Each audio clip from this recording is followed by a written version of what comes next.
I guess I have always wanted to be a leader, and I would imagine that you're watching this because there's something in you that wants that as well. For me, it probably began as far back as I can remember. I remember being in elementary school and being on the safety patrol. Do you remember that moment of childhood? It was epic for me because I got to wear that bright sash, and just with one motion of my hand, I could stop tons of steel from running over innocent little children. Or I remember in high school running for class president. For some reason, I had this weird idea to mix up campaign slogans with popular hip hop songs. And so my big movement of the campaign, my big cry for the campaign was back that thing up and vote for Clay Scroggins. As embarrassing as it is, it actually worked.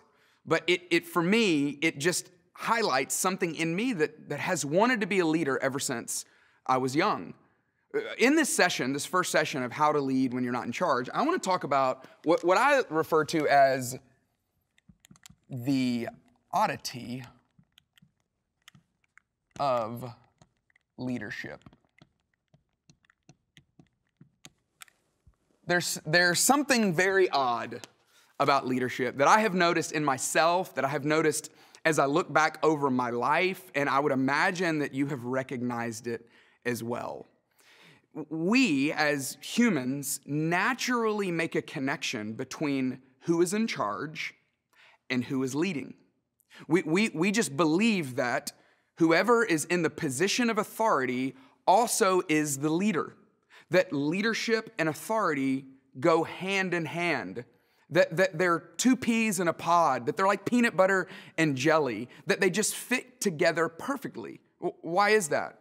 Well, mostly because of what we see as kids, right? I mean, when you were a student in school, who was in charge of the class? The teacher. And therefore, the teacher was also the leader. You get on the bus, and who's leading the bus? Well, the bus driver, who is also in the position of authority. Your coach, the principal of the school, your parents. It goes on and on and on, that we just grow up believing this odd thing about leadership, that you have to be in charge in order to lead, that you have to have authority before you can ever actually lead anything. Now, I deeply believe that that is a myth of leadership, that is not necessarily true. But unfortunately, in my own life, in my own story, it has taken a lot of work. It has taken a lot of undoing for me to move past the idea that authority alone is what creates leadership. For me, the moment where I learned this most vividly, maybe learned this in the most difficult way, was early on in my working career. I work in church ministry. I work at a church. I'm a pastor, and I got my start working as a student pastor. I worked with high school students. And I had hopes, I had dreams, I had things that I wanted to change about our church, but I just thought, well, I can't do it until I have more authority. And then I got a promotion. I got moved into a position where I became a pastor over a location. But I still had multiple bosses. I still had many people, plenty of people that were telling me what to do. And so though I had more authority, I still didn't have all of the authority that I thought I needed in order to lead like I knew I wanted. That became very real to me one particular day when I was sitting in the office of the person that leads our entire organization. I have the privilege of working for a guy named Andy Stanley, and Andy is a fantastic communicator and has spoken to loads of people all over the place for a long, long time, but he's also a terrific organizational leader. And this particular day, I was sitting in his office in a one-on-one meeting talking about something that he thought needed to change. Now, I agree with him. I agreed with him in the moment. I thought it needed to change as well.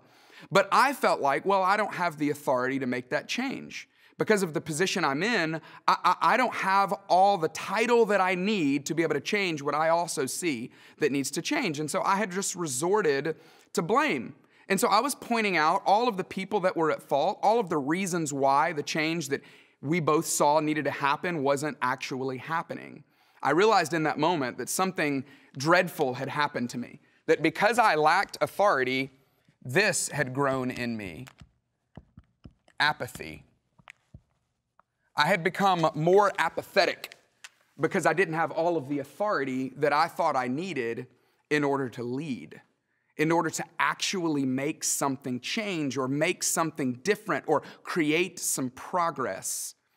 That was a very eye-opening day that day, because Andy was so careful in how he pointed this out with me. He was so kind in the way he helped me see this. Through a number of questions, he helped me begin to smell the aroma of apathy that I was emitting, and I didn't even realize it. But then all of a sudden, I started seeing it in all different places. I started realizing, oh no, this is a problem of leadership. This is a problem that all of us have, any one of us who want to figure out how to lead when we're not in charge, that we usually are either waiting for more authority, we're sitting back and waiting, hoping that someone gives us a greater title, or gives us a bigger position, or gives us the corner office, or maybe we're thinking of leaving and starting our own thing, or being in charge of our own organization where we have all of the authority we need, or we've allowed apathy to creep into who we are and the way we're operating at work. We're either sitting on our hands or we have thrown our hands up in apathy. But it doesn't have to be that way. No, I really believe that there is a better option. There's a better way that I am trying to learn, that I want to help pass on to you. It's not going to be new, but I would imagine that it will be something that all of us can talk about. But before we jump into that, what I want to do is I want to tell you just a quick story, an illustration from my own life. I'm a dad. My wife Jenny and I, we've got 5 kids. And no, we're not Mormon or Catholic. And yes, we are in love.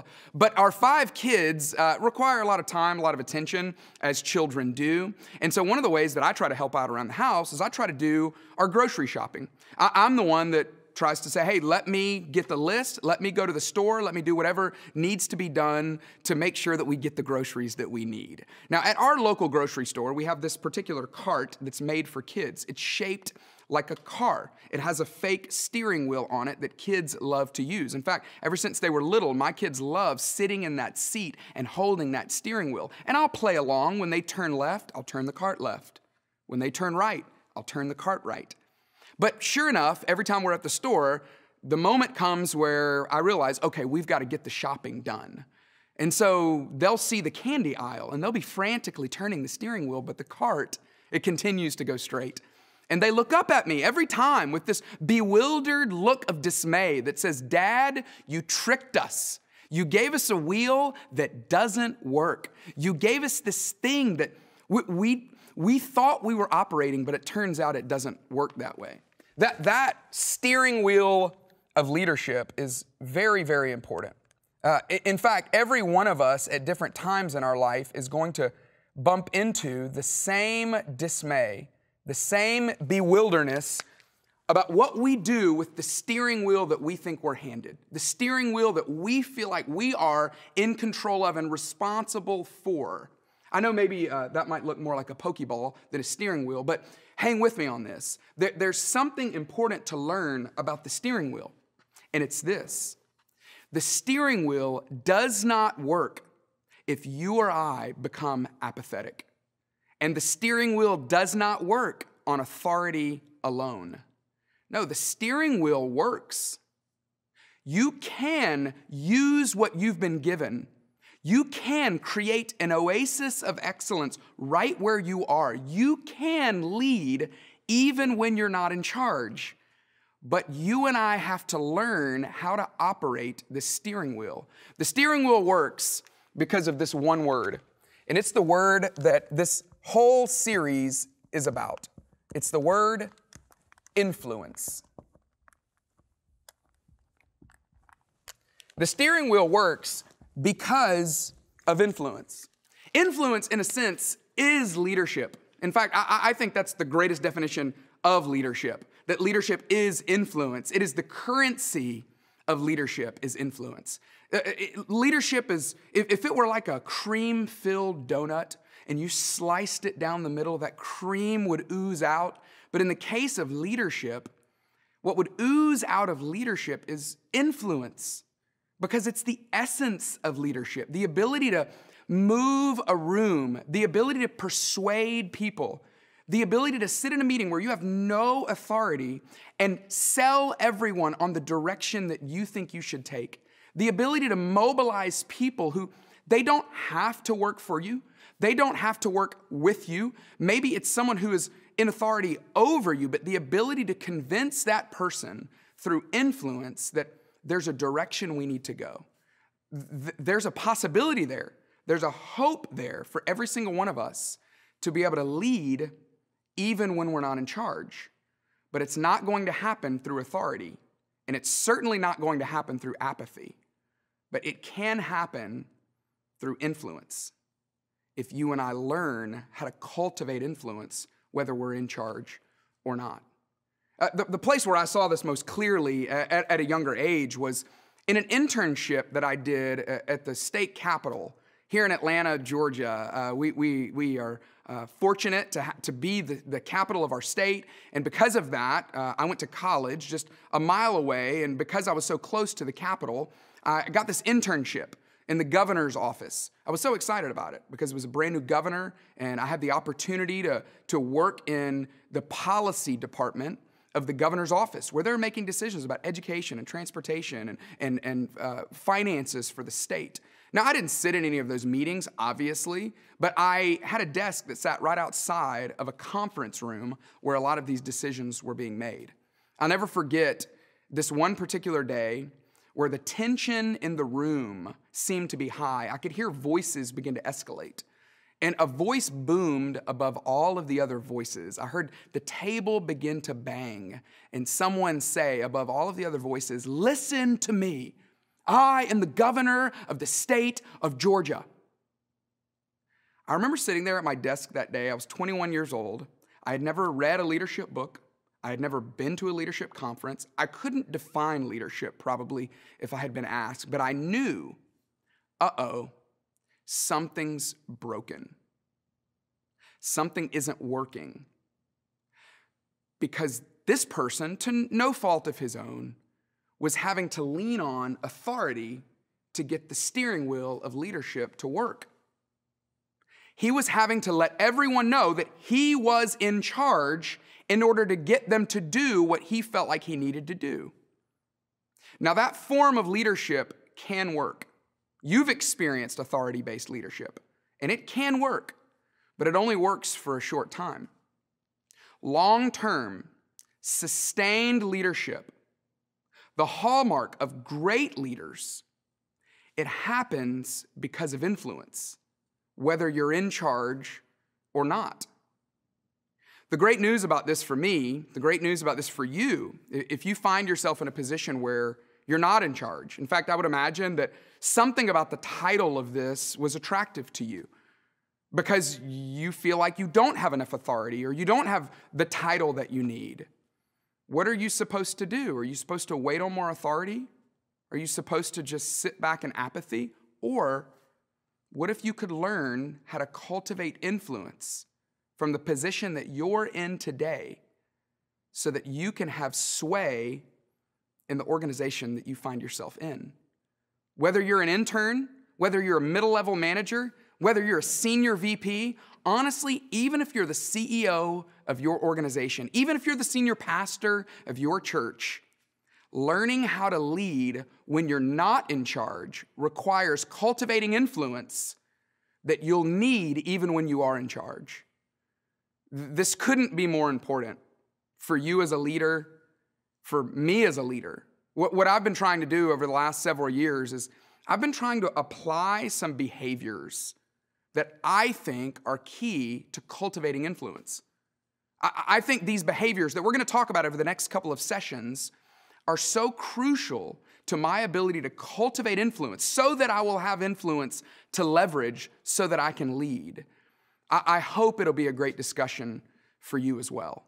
But before we get there, my hope in this first session is that you could have a great conversation around the idea of authority-based leadership versus influence-based leadership. And how can you begin to separate authority from leadership, to demystify that idea that leadership and authority go hand in hand.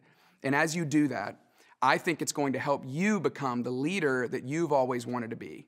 One of the most difficult things about writing this book, one of the most difficult things about even recording this curriculum, this study guide, for me, has been the fact that I look at myself in the mirror and I think, who am I? I'm no expert on leadership, but I'm just telling you, this is my own story.